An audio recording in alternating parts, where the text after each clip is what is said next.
It certainly will be a feat unlike anything the world has ever seen, and could only be attempted by the undisputed superstar of daredevils, Captain Robbie Knievel. The takeoff and landing ramps were much steeper than Robbie was used to, and he had several practice jumps planned. Well, a number of factors enter into this stunt in addition to just the distance. Any number of things could go wrong. If this amazing stunt was to go perfectly, Robbie would hit his takeoff ramp at a top speed of 92 miles an hour. The steep angle of that velocity will launch him almost 45 feet above the landing structure and across the canyon over 200 feet to a safe and successful landing. On a normal jump, Robbie consistently lands on his back wheel, falling 9 to 15 feet. On this successful landing in St. Louis, notice the torque put on the bike and Robbie's unique ability to keep control, using his tremendous upper body strength. But because of the difference in elevation between the two sides of the canyon, Robbie will now be falling approximately 45 feet. That's 3 times higher than normal. Landing on the back wheel will make it almost impossible to hold onto the bike and could result in a horrifying crash.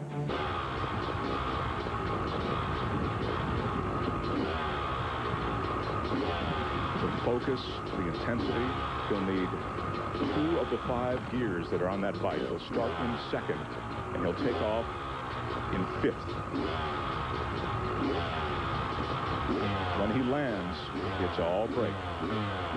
Here's the run. Knievel attempting to jump the Grand Canyon.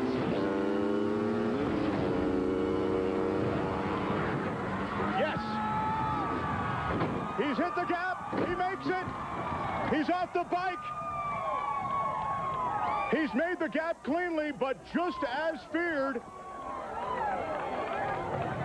he took the tumble when he hit the cactus in the dirt. The minute he got off the ramp. Those are EMTs handling the situation now. They're the first ones on the scene. Is Robbie okay? Gary, we think he may have a broken leg.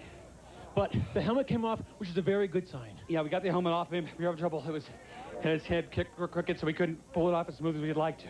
Stay back. He's okay. He may have broken his leg, but it was a hell of a ride. He was out. Well, he on the right said that I didn't want him to land. He landed below that 2nd mark. He told me if he landed out there, he'd get vaulted off the bike, and he did.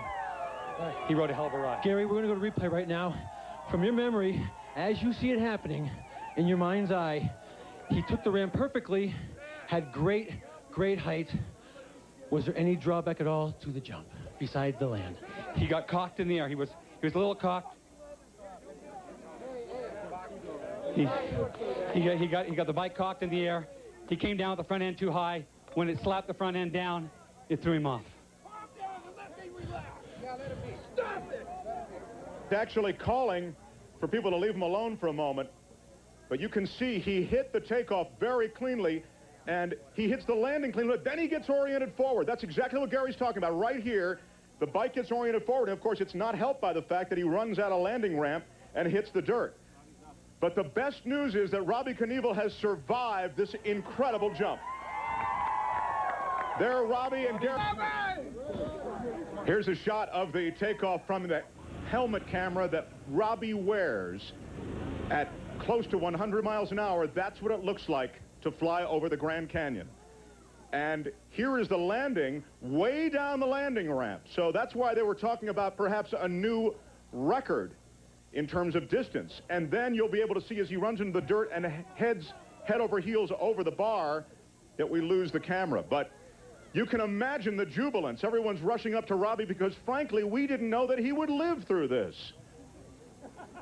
Here is Robbie's jump again, and this the Grand Canyon. These are his daughters looking on. Take a look.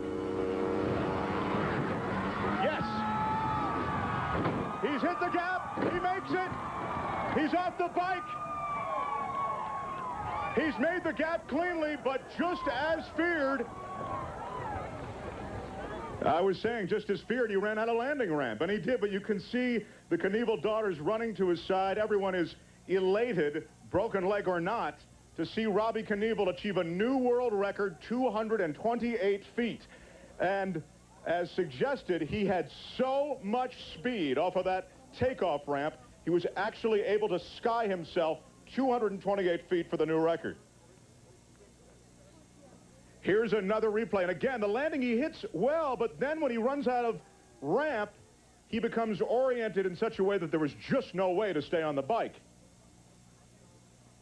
There's his takeoff. Remember, he can't see the landing. Now he sees the landing strip, and he's able to hit it. He hits it well, but way down the strip. And you can see the front wheel begin to give. It is remarkable when you consider the things that could have happened, that he emerges with only a broken leg. Robbie Knievel, a triumphant moment.